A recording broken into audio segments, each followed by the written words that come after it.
കൂടുതൽ വിവരങ്ങളുമായി ആർ ഹരികുമാർ ചേരുന്നുണ്ട്. ഹരി, എങ്ങനെയാണ് വിവരങ്ങൾ? ഈ കെ.ടി. ജലീൽ വിഷയവുമായി ബന്ധപ്പെട്ട് ബാലാവകാശ കമ്മീഷൻ റിപ്പോർട്ട് തേടിയിരിക്കുന്നു, കേസെടുത്തിരിക്കുന്നു. എങ്ങനെയാണ് വിവരങ്ങൾ?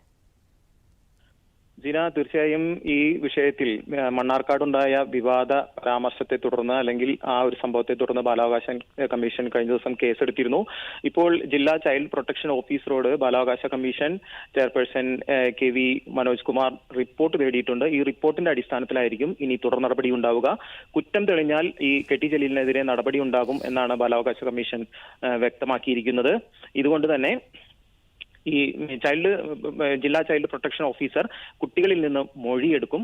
ഈ മൊഴിയുടെ അടിസ്ഥാനത്തിലായിരിക്കും തുടർ നടപടി. എന്തായാലും ഇതുമായി ബന്ധപ്പെട്ട വിസ്താരം അല്ലെങ്കിൽ മൊഴിയെടുപ്പ് ഇന്നോ നാളെയായി നടക്കും എന്നാണ് നമുക്ക് ലഭിക്കുന്ന വിവരം. ഇതിൽ കെ.ടി. ജലീൽ ഇപ്പോൾ ഇന്ന് ഒരു വിശദീകരണം നൽകിയിട്ടുണ്ട്. താൻ അധ്യാപകൻ കുട്ടികളോട് പെരുമാറുന്ന രീതിയിൽ സംവാദം നടത്തുക മാത്രമാണ് ചെയ്തിട്ടുള്ളത്. ഇതിലപ്പുറത്തേക്ക് കുട്ടികളെ അപമാനിക്കുന്ന രീതിയിലുള്ള യാതൊരു നടപടിയും അല്ലെങ്കിൽ പ്രവൃത്തിയും തന്റെ ഭാഗത്തുനിന്ന് ഉണ്ടായിട്ടില്ല എന്നാണ് കെ.ടി. ജലീൽ വിശദീകരിച്ചിരിക്കുന്നത്. ജീന, ഹരി, ഒപ്പം തന്നെ ഈ വേദിയിൽ ശരിക്കും എന്താണ് സംഭവിച്ചത്? അതിന്റെ ഒരു പൂർണ്ണ രൂപം വ്യക്തമായിട്ടുണ്ടോ?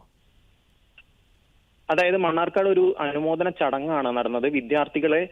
അല്ലെങ്കിൽ വിദ്യാർത്ഥികളോടൊപ്പം തന്നെ രക്ഷിതാക്കളും അധ്യാപകരും അടങ്ങുന്ന ഒരു അനുമോദന ചടങ്ങായിരുന്നു നടന്നത്. ഇത് ഉദ്ഘാടനം ചെയ്യാനാണ് കെ.ടി. ജലീൽ അവിടെ എത്തിയത്. ഇതിൽ ഈ സമയത്ത് കുട്ടികളോട് പല ചോദ്യങ്ങൾ അദ്ദേഹം ചോദിക്കുകയുണ്ടായി. അദ്ദേഹം പറഞ്ഞത് ഈ വായനയുമായി ബന്ധപ്പെട്ട് കുട്ടികൾക്ക് പല തരത്തിലുള്ള അറിവുകളും ഇല്ല.